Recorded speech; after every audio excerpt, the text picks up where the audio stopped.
Hello बच्चों, आप सभी का स्वागत है आपके अपने यूट्यूब चैनल चंद्रिका लेक्चरर में। और आज इस वीडियो यहाँ पर हम देखेंगे जेक 10वां बोर्ड फाइनल एग्ज़ाम 2026 के लिए सोशल साइंस में 20 VBI objective question answer.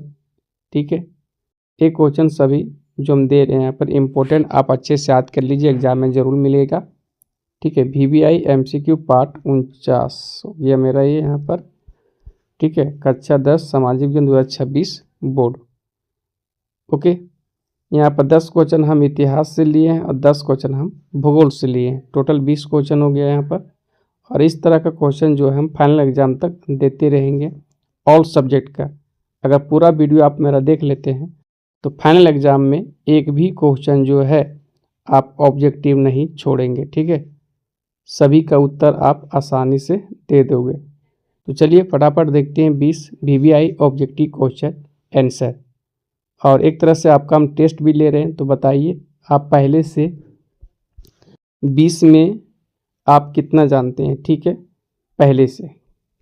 Okay, देखते हैं आपका तैयारी कैसा चल रहा है। तो चलिए देखते हैं यहाँ पर। वीडियो पसंद आए तो लाइक शेयर और कमेंट जरूर कीजिए। पहला क्वेश्चन है, निम्नलिखित में से कौन रोपण कृषि का उदाहरण है।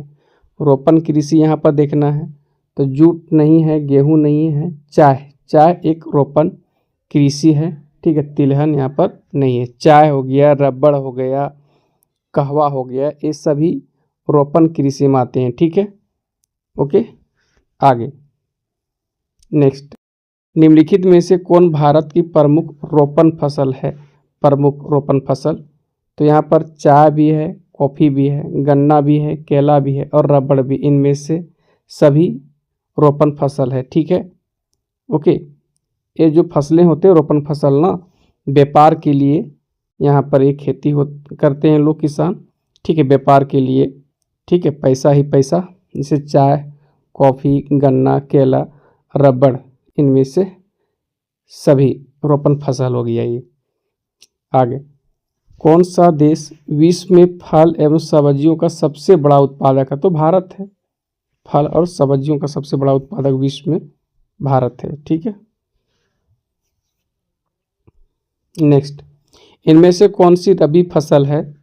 रबी फसल देखना है यहाँ पर। ठीक है, रबी फसल शीत ऋतु में, ठीक है, ठंडा के मौसम में लगाते हैं। तो चावल तो हो गया यहाँ पर, ये हो गया खरीफ फसल हो गया। ठीक है, खरीफ फसल, मोटा अनाज भी आता है, खरीफ में ही रहता है ये। ठीक है, कपास भी खरीफ फसल हो गया। ठीक है, कपास, मोटा अनाज, चावल। चना एक रबी फसल है। और गेहूं भी एक रबी फसल है। ठीक है, ओके, जो ठंडा मौसम में चना लगता है, गेहूं लगता है। ठीक है, तो ऑप्शन यहाँ पर तीसरा सही होंगे। नेक्स्ट, कौन सी एक रबी फसल है। रबी और खरीफ से तो क्वेश्चन जरूर रहेंगे एग्जाम में। ठीक है, रबी और खरीफ। ठीक है, और एक होता है जायद, इससे ज़रूर क्वेश्चन रहेंगे इन टॉपिक से। ठीक है, तो नेक्स्ट क्वेश्चन है कि कौन सी एक रबी फसल है। तो धान खरीफ है, तरबूज नहीं होगा यहाँ पर। गेहूं देखिए एक रबी फसल है। ठीक है, तीसरा ऑप्शन यहाँ पर सही होंगे। मक्का तो खरीफ फसल हो गया ये। ठीक है, और तरबूज, खरबूज, खीरा, ककड़ी, ये जायद में आते हैं, याद रखना। ठीक है, ये जायद में आते हैं। आगे, भारत में रबी फसलों की बुआई किन महीनों में होती है। तो अक्टूबर से दिसंबर।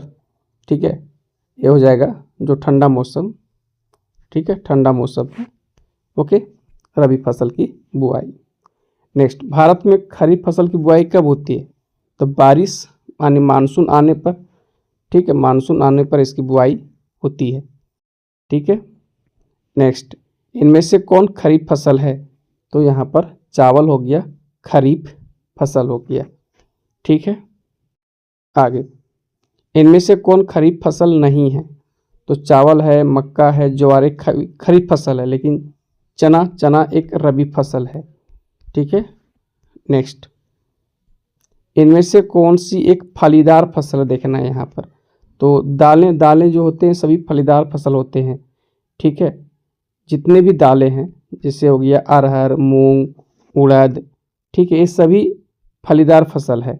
ठीक है, मटर भी फलीदार फसल है। मोटे अनाज ज्वार और तिल ये फलीदार फसल नहीं है। 10 क्वेश्चन हम यहाँ पर भूगोल से देख लिए। ठीक है, भूगोल का हम 10 क्वेश्चन यहाँ पर देख लिए। ठीक है, अब हम इतिहास का देखेंगे। ओके, चीन से वुड ब्लॉक यानी काठ की तख्ती वाली छपाई की तकनीक को किसने यूरोप लाया? तो यूरोप लाया था गुटेनबर्ग ने। ठीक है, चीन से। ओके, नेक्स्ट 1448 में छापा खाना ने प्रिंटिंग प्रेस का आविष्कार किसने किया? तो ये गुटेनबर्ग ने किया। ठीक है, गुटेनबर्ग का जन्म किस देश में हुआ था? जर्मनी में इसका जन्म हुआ था, याद रखना। गुटेनबर्ग द्वारा छापी गई पहली किताब कौन सी थी? बाइबिल। ठीक है, बाइबिल। गुटेनबर्ग ने पहली जो किताब यहाँ पर अगर बात करें छापी गई थी गुटेनबर्ग द्वारा, तो बाइबिल थी। नेक्स्ट, हाथ की छपाई की जगह आंतरिक मुद्रण के आने पर कौन सी क्रांति हुई? तो मुद्रण क्रांति से हम कहेंगे। ठीक है, मुद्रण और साहित्य के प्रसार की किन लोगों ने आलोचना की और चिंता व्यक्त की? तो ऑप्शन है धर्म गुरुओं ने, सम्राटों ने, पुराने लेखकों ने, इनमें से सभी हो जाएगा यहाँ पर। मुद्रण और साहित्य के प्रसार की किन लोगों ने आलोचना की और चिंता व्यक्त की? धर्म गुरुओं ने, सम्राटों ने, पुराने लेखकों ने, इनमें से सभी ने। नेक्स्ट, मार्टिन लूथर कौन था? तो एक धर्म सुधारक थे ये। नेक्स्ट, रोम में कैथोलिक चर्च में सुधार के लिए 16वीं शताब्दी में हुए आंदोलन को क्या कहते हैं? ठीक है, ये है हो जाएगा दूसरा ऑप्शन, प्रोटेस्टेंट धर्म सुधार। ठीक है, ये हो जाएगा। नेक्स्ट, किसने कहा मुद्रण ईश्वर की दी हुई महानतम देन है और सबसे बड़ा तोहफा है? ये कहा था मार्टिन लूथर ने। ठीक है, याद रखना। नेक्स्ट क्वेश्चन, लास्ट क्वेश्चन देखेंगे यहाँ पर। किसने 16वीं सदी के मध्य पाबंदियां लगाई और प्रतिबंधित में प्रकाशकों और पुस्तक विक्रेताओं पर कई तरह की किताबों की सूची रखनी शुरू कर दी? तो हो जाएगा रोमन कैथोलिक चर्च।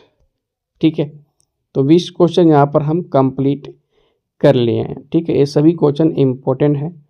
ओके, और हम चैप्टर वाइज भी तो ऑब्जेक्टिव क्वेश्चन बना रहे हैं, चैप्टर वाइज। और इस तरह का जो वीडियो, जैसे एक वीडियो मेरा 20 क्वेश्चन रहता है। ठीक है, और मैथ में तो हम साइंस में 30 क्वेश्चन दे रहे हैं एक वीडियो में हम। तो अगर इस तरह का और चैप्टर वाइज का सब ऑब्जेक्टिव मेरा वीडियो देख लेते हैं तो आप फाइनल एग्जाम में एक भी ऑब्जेक्टिव क्वेश्चन नहीं छोड़ेंगे, ये मेरा यहाँ पर गारंटी है।